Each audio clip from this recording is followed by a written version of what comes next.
Wanamichezo wa zoni ya Mwibale eneo bunge la Kanduyi wamekamilisha maandalizi ya mashindano ya michezo kwa shule za msingi na sekondari licha ya changamoto ya ufadhili mdogo kutoka kwa serikali kuu.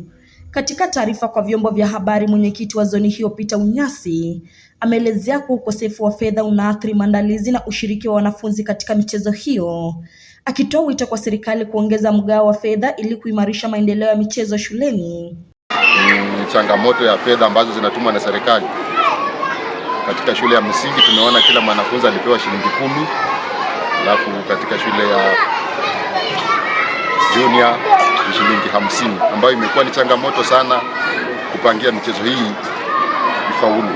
Hata hivyo, kwa vile tunapenda michezo, tumeamua kupanga na tumepanga, walimu wamejitolea mhanga kuhakikisha kwamba michezo hiyo inafanyika. Kwa upande wake, katibu mwezeshaji wa maandalizi James Nyongesa amethibitisha kwa mipango yote imekamilika na ratiba ziko tayari, huku mashindano yakisubiri kuanza rasmi kwa mujibu wa kalenda ya elimu.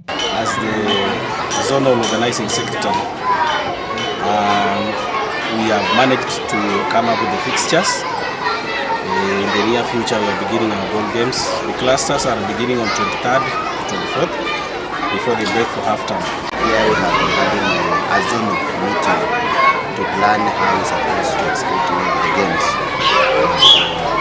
this region, that is Mwibale. Aidha, serikali imetakiwa kutilia mkazo suala la ufadhili ili kuibua vipaji kupitia michezo inayochangia katika utekelezaji wa mtaala mpya wa CBC.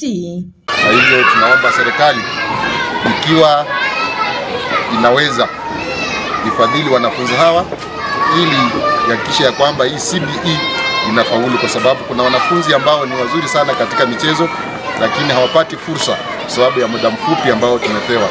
Mashindano haya yanatarajiwa kutoa wanafunzi wenye vipaji vitakavyokuza michezo kitaifa na hata kimataifa. Nikiripotia Safi ya Sport runinga ya Tandao, jina langu ni Florence Simiyu.